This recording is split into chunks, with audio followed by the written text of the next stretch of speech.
Judit ko na kasi. Ano ba? Ano ba babayaran? Ilaw, kuryente. Busil. Meral ko ang babayaran mo. Meral ko magbayad. Sa ilaw ka magbayad. Wala nga naman pagpunta mo doon sa bahay niya, ang ilaw. Lalagyan mo ng ano. Ano nga? Ilaw, kuryente, ano? Kung meral ko ka magbayad. Pumunta ka doon at magbayad sa tile. Doon na magbabayad. Oo naman magbayad. Hindi kuryente. Hindi. Hindi ilaw rin. Hindi rin ilaw. Kuryente. Sa Meralco. ka pumunta sa tile ka magbayad. Sa tiller. Kasi iba, sabi magbabayad mo lang ng ilaw. Hindi pala ilaw. Hindi. Magbabayad. Mali no? Wala nga naman, isabit mo doon sa ilaw yung pambayad mo. O ano?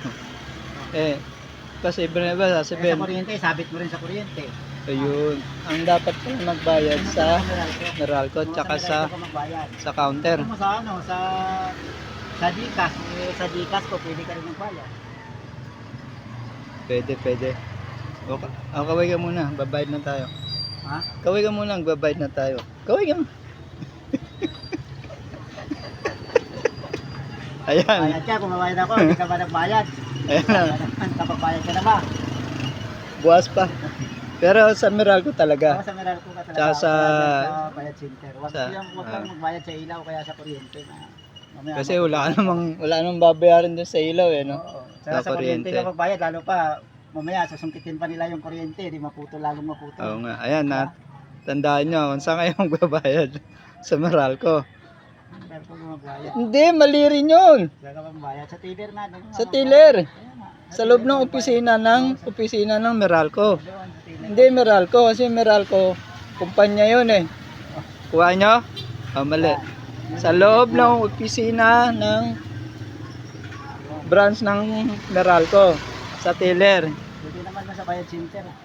Sa bayad center. Pero para sigurado Sa Meralco na. sa Meralco, sa opisina ng Meralco, sa bayad, sa teller, sa bayaran. May sabit mo sa kuryente ha. Huwag niyo sabit yung pambayad niyo sa kuryente at sa pambayad niyo sa ilaw. Wala. Ilaw yun. Sige na, alis na kami. Magbayad ng Meralco. Biyahe ka muna para may pambayad ka bukas. Ako nga pala no. Sige, pagbayad na tayo.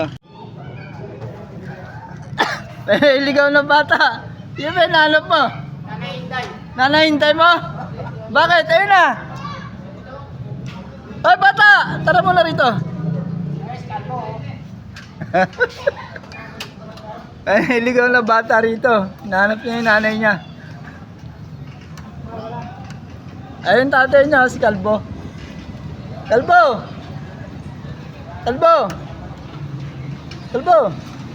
Hanap ko niya, Jabar. Tayo mo na. May araw pa, bumaba na yung buwan.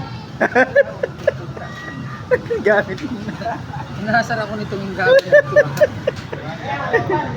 Kakabiruan natin yung mga kalbo na yan.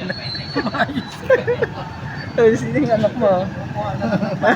Ano? Pakalbo ka na rin bukas utay ha, mas. Tama, tatay mo. Tatay mo kalbo na. Ikaw, di pa nagpakalbo. Kalbo. Na-stress na sa buhay kaya ganito. Kaya ano? Pinasa pulutan daw siya.